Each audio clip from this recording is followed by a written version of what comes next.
कम fees में high tech पढ़ाई, हर बच्चे को बराबर शिक्षा देने का संकल्प, श्री बद्री पब्लिक स्कूल की बड़ी पहल। खजहपुर, निजामाबाद, आजमगढ़।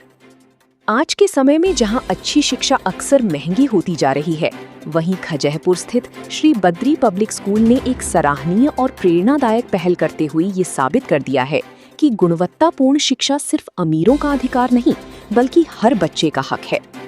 विद्यालय ने आधुनिक शिक्षा और सुरक्षित परिवहन की दिशा में बड़ा कदम उठाते हुए न केवल हाईटेक शिक्षण व्यवस्था लागू की है, बल्कि आर्थिक रूप से कमजोर वर्ग के बच्चों के लिए भी बेहतर शिक्षा को सुलभ और किफायती बनाया है। कॉलेज फर्स्ट में स्मार्ट शिक्षा के साथ उज्जवल भविष्य की नींव। विद्यालय में smart classrooms, digital learning tools और ऑडियो विजुअल तकनीकों के माध्यम से पढ़ाई को आसान और रोचक बनाया जा रहा है। सीसीटीवी निगरानी से बच्चों की सुरक्षा सुनिश्चित की गई है। वहीं नियमित शैक्षणिक मूल्यांकन से उनकी प्रगति पर निरंतर ध्यान दिया जा रहा है। पढ़ाई के साथ प्रतिभा का विकास, संगीत, नृत्य, क्राफ्ट और अन्य रचनात्मक गतिविधियों के माध्यम से बच्चों के अंदर छिपी प्रतिभाओं को निखारा जा रहा है, ताकि वे हर क्षेत्र में आगे बढ़ सकें। सुरक्षित परिवहन, अभिभावकों का भरोसा। विद्यालय की नई परिवहन सेवा में जीपीएस ट्रैकिंग, प्रशिक्षित चालक और सहायक स्टाफ की व्यवस्था की गई है, जिससे बच्चों की यात्रा पूरी तरह सुरक्षित और समयबद्ध हो सके। दूर दराज के छात्रों के लिए ये सुविधा विशेष राहत लेकर आई है। गरीब और अमीर, सबके लिए एक जैसी शिक्षा। इस विद्यालय की सबसे खास बात यह है कि यहाँ।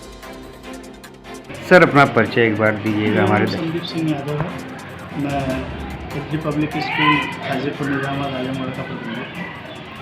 सर, आपके विद्यालय में जो ये शिक्षा है, आजकल शिक्षा महंगी होती जा रही है। पहला थोड़ा सा क्वेश्चन हमारा इसी तरीके का रहेगा, जो शिक्षा महंगी होती जा रही है और ग्रामीण बच्चों को लेकर के क्या आपकी प्राथमिकता है और किस तरीके की शिक्षा पद्धति आपके विद्यालय की, थोड़ा सा हमारे दर्शकों को बताइएगा। हमारे यहाँ विद्यालय में जो है फीस की बात आती है, तो हमारे यहाँ बहुत न्यूनतम फीस रखी गई है। इस तरह का फीस क्राइटेरिया रखा गया है ताकि हर वर्ग के बच्चे आसानी से पढ़ाई कर सकें। और मेरे यहाँ एक विशेष सुविधा ये भी है कि जो बच्चे एकदम निर्धन हैं, जिनके पास पढ़ने के लिए व्यवस्था नहीं है, इस तरह के मैं 5 बच्चों को सेलेक्ट करके हर साल निःशुल्क पढ़ाता हूँ। जी, अपने यहाँ जो अभी कहाँ तक क्लासेस चल रही हैं बच्चों की? और हमारे यहाँ फ़िलहाल तो 8वीं तक की क्लासेस चल रही हैं और अभी हम अपग्रेड कर रहे हैं अपने आप को, भविष्य में और आगे बढ़ने के लिए तैयार कर रहे हैं। बच्चों, गांव के बच्चों के लिए आपको क्या दिख रहा है कि बच्चों को किस तरह से क्या किया जाए कि जो ग्रामीण बच्चे हैं वो उनकी शिक्षा सुधरे और उनके जो है आने वाला समय भविष्य जो सुधरे, तो उसके लिए आपका क्या विचार और क्या विद्यालय की सोच है, क्या रणनीति है? विद्यालय की सोच यही है कि हमारे गांव में या हमारे जो गांव अंचल के बच्चे हैं, उनके गार्जियन उतने संपन्न नहीं हैं जो अपने बच्चों को शहरों में बड़े विद्यालय में या थोड़ा जहां महंगी फीसें हैं, जैसे अभी तक ये एक लोगों का विचारधारा था कि हमारे बच्चे गांव के हैं जो वो यूपी बोर्ड से ही पढ़ना है, उनको सीबीएसई एसएससी बोर्ड के जो फीस का अफोर्ड होता है वो नहीं कर पाते हैं। तो मेरा यही सोच है कि मैं अपने विद्यालय से वो सुविधाएं दे सकूं जो शहर के बच्चों को मिलता है।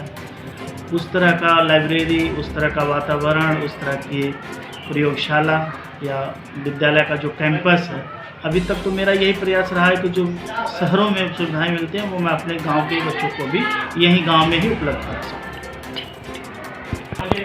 देखा जाए अगर तो जो ग्रामीण अंचल के बच्चे हैं और शहर के बच्चे हैं, तो देखा जाए तो कुछ शहर के बच्चे अगर इधर आना चाहें सर, तो उनके लिए क्या सुविधाएं, और जो बच्चे यहाँ ऑलरेडी एडमिशन लेकर के पढ़ रहे हैं तो उनके लिए क्या सुविधाएं विद्यालय की तरफ से दी जाती है और क्या प्राथमिकता रहती है उन अभिभावक के लिए और छात्राओं के लिए, छात्र छात्राओं के लिए?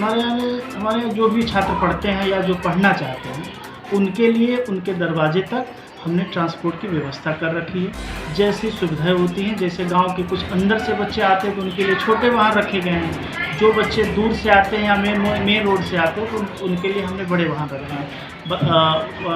यातायात का जो हमने व्यवस्था कर रखा है वो लगभग सभी वर्ग के बच्चों के लिए रखा गया है, ताकि सभी बच्चे दूरी की वजह से पढ़ाई को छोड़ ना सकें। देखा जाए तो कहीं कहीं अभिभावक के दिमाग में ये भी डर रहता है कि विद्यालय है तो कैसा वहाँ की शिक्षा पद्धति होगी, किस तरीके के अध्यापक वहाँ पर, तो क्या इस विद्यालय की विशेषता है, थोड़ा सा उस पर भी हमारे दर्शकों को बताइए। ये देखिए, चाहे मैं हूँ मेरा भी बच्चा अगर कहीं जाता है तो ये नैतिक जिम्मेदारी हमारी बनती है कि हम विद्यालय के जो भी टीचर हैं या विद्यालय का जो प्रबंधन है उसके बारे में हमको अच्छे से जानकारी लेनी चाहिए। तो इस चीज़ को मैं नज़र रखते हुए इस चीज़ का विशेष ध्यान रखता हूँ कि जो भी टीचर हमारे यहाँ पढ़ा रहे हों या जो भी टीचर या जो भी कर्मचारी विद्यालय से जुड़ रहे हों, उनका शिक्षा, उनके ज्ञान का जो लेवल है या पढ़ाने का जो तरीका है वो एक स्टैंडर्ड होना चाहिए। इस चीज़ को हम बहुत बेहद अच्छे तरीके से परखने के बाद ही टीचरों को अपने यहाँ नियुक्त करते हैं। अपना परिचय एक बार दीजिएगा हमारे। राहुल प्रजापति है, हम इस स्कूल के प्रिंसिपल हैं। विद्यालय का एक बार थोड़ा सा परिचय बताइएगा विद्यालय के बारे में। सर ये हमारा विद्यालय सर 2019 से स्थापना हुआ है।